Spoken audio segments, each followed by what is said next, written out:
Assalamualaikum. I am Maria Yasin and I welcome you all to my YouTube channel Simple Biology Concepts. In the previous video, we have talked about the human nervous system. Now the human nervous system is divided into the two main divisions. One is the central nervous system and the other one is the peripheral nervous system.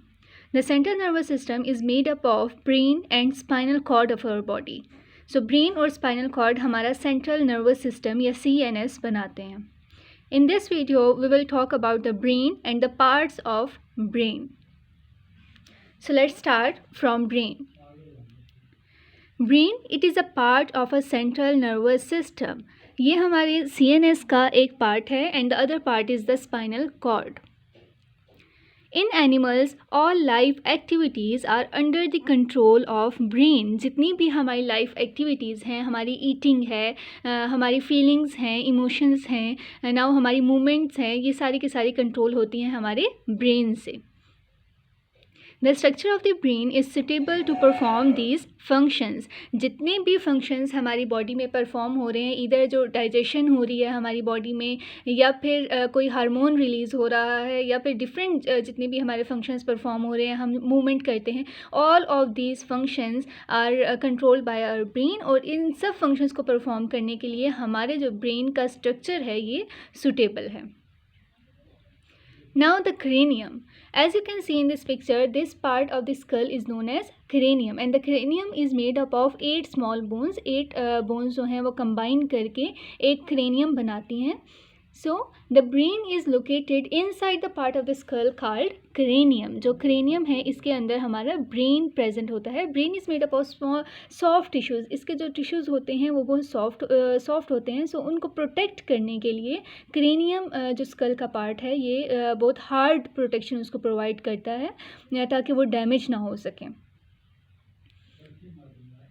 Okay now meninges. हमारे brain को protection देने के लिए सिर्फ skull bone या cranium ही present नहीं होता बल्कि हमारे पास मेनिंजेस प्रेजेंट होती हैं. Meninges are the 3 layers that are covering the brain tissues.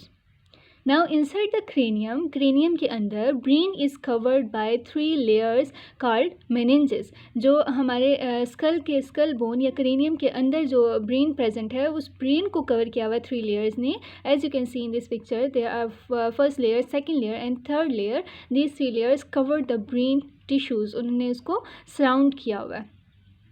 Now what is the function of the meninges? That it protects the brain. पहला तो ये करती हैं कि ये brain को protection देती हैं और साथ ही साथ it provides nutrients and oxygen to the brain tissues. जो brain के tissues हैं उनको oxygen और nutrients provide करती हैं because they have capillaries, blood capillaries in it. इनमें blood capillaries embedded होती हैं तो वो जो blood capillaries हैं वो इनको oxygen भी provide कर रही है और साथ साथ nutrients भी provide कर रही है which is necessary for the brain health, we can say that. Okay, so oxygen to 20% of our body oxygen is necessary for the correct function of our brain. Now the cerebrospinal fluid. As you can see or you can judge from this statement that cerebrospinal fluid, cerebrum और spinal means spinal cord, जो इनमें fluid present है, it is known as cerebrospinal fluid. अब ये fluid कैसे present होता है? Basically the brain contains the fluid filled ventricles. जो brain है हमारे पास इसके पास होते हैं fluid filled ventricles, ventricular system present है that are continuous with the central canal of the spinal cord. जो brain है इसके पास एक सिस्टम है which is known as ventricular system.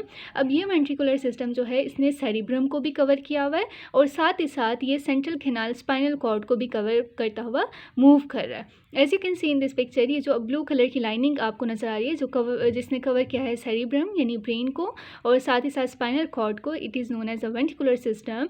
And the fluid which is present in these ventricles it is known as the cerebrospinal fluid. Cerebro means cerebrum को और spinal means spinal cord में जो fluid present है in the ventricle, so this is known as cerebrospinal fluid और CSF.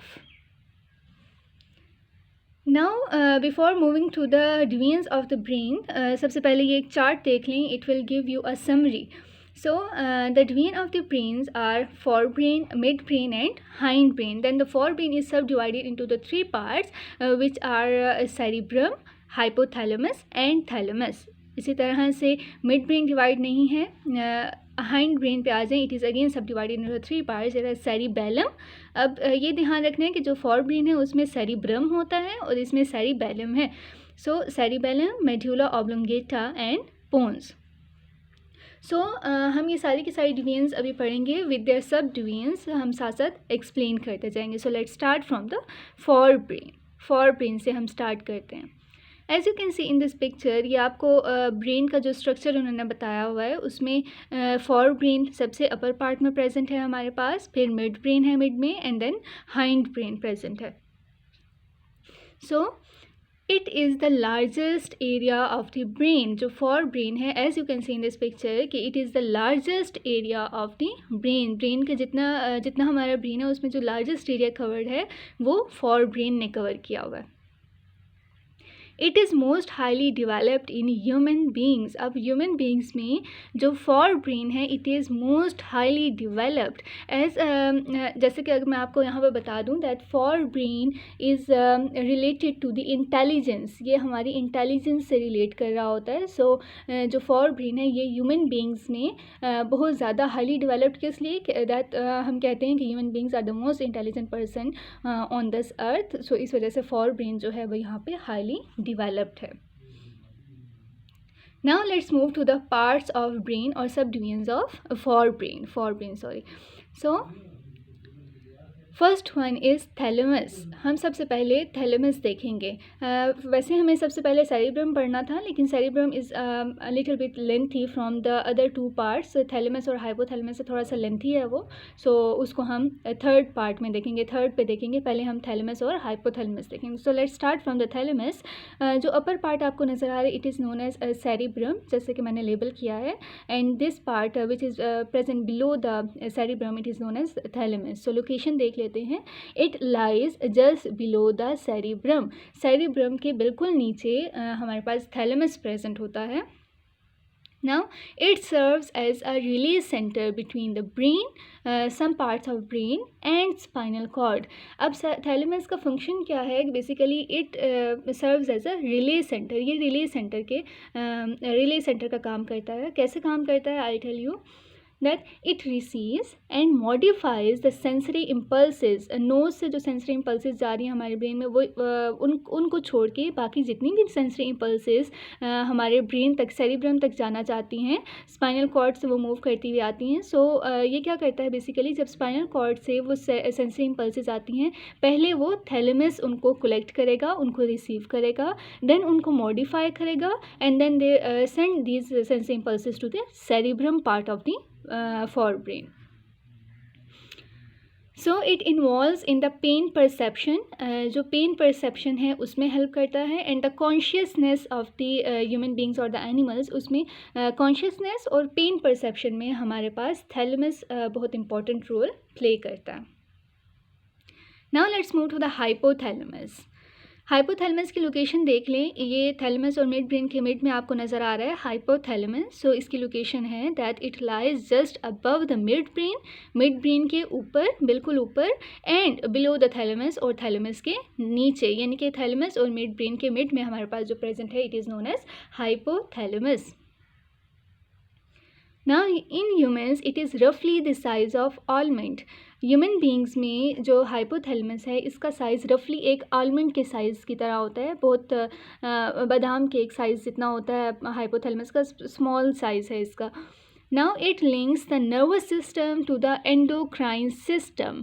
अब सारे के सारे जितनी हमारे पास इम्पल्सेस आती हैं वो सेंसरी इम्पल्सेस हम कहते हैं वो नहीं हो सकती. कुछ ऐसी इम्पल्सेस आती हैं जिन इम्पल्सेस के रिस्पॉन्स में किसी न किसी हार्मोन ने हमारे पिट्यूटरी ग्लैंड जो कि ब्रेन में प्रेजेंट है मिड पार्ट में, ब्रेन के नीचे हम कह सकते हैं. सो उस पिट्यूटरी ग्लैंड से किसी न किसी हार्मोन ने रिलीज़ होना होता है। सो हम कह सकते हैं कि जो हाइपोथैलेमस है ये लिंक कर रहा है हमारे नर्वस सिस्टम को, यानी कि जो सेंसरी इम्पल्स आई है उसको सेंड कर देता है एंडोक्राइन सिस्टम में, यानी कि पिट्यूटरी ग्लैंड की तरफ सेंड कर देता है। और जब पिट्यूटरी ग्लैंड को वो सिग्नल मिलता है then it releases the hormone according to the impulse of impulse जो हमारे पास रिसीव हुई थी हमारे नर्वस सिस्टम को। सो इस तरह से जो हाइपोथैलेमस है ये बहुत इंपॉर्टेंट रोल प्ले करता है in connecting the nervous system to the endocrine system, जहाँ से हार्मोन्स रिलीज होते हैं to the body. It controls the secretion of pituitary glands. जैसे कि पहले बताया कि जो पिट्यूटरी ग्लैंड है उसमें से सिक्रीशंस को कंट्रोल करता है। फॉर एग्जांपल अगर एक इम्पल्स आ गई है तो उसके रिस्पॉन्स में हमारे पिट्यूटरी ग्लैंड ने सिक्रीट करना है एपिनेफ्रीन, सो वो एपिनेफ्रीन सिक्रीट कर देगा। या फिर अगर हम बहुत ज़्यादा खुश हैं तो उसके रिस्पॉन्स में वो एक वो वाला हार्मोन रिलीज़ कर देगा जो हमारी बॉडी में एक्साइटेडनेस हमारी बॉडी में प्रोड्यूस कर देते हैं उसके रिस्पॉन्स से। So it also controls the feelings, ये हमारी फीलिंग्स को भी कंट्रोल करता है। बिल्कुल वही बात है, हार्मोन्स रिलीज़ होंगे। स्ट्रेस में, एंजाइटी में डिफरेंट हार्मोन रिलीज़ होते हैं। जब हम खुश होते हैं, एक्साइटेड होते हैं तो डिफरेंट हार्मोन्स रिलीज़ होते हैं। इसी तरह ग्रीविनेंस में डिफरेंट हार्मोन्स रिलीज़ होते हैं। So it controls these feelings and the secretion of the pituitary gland.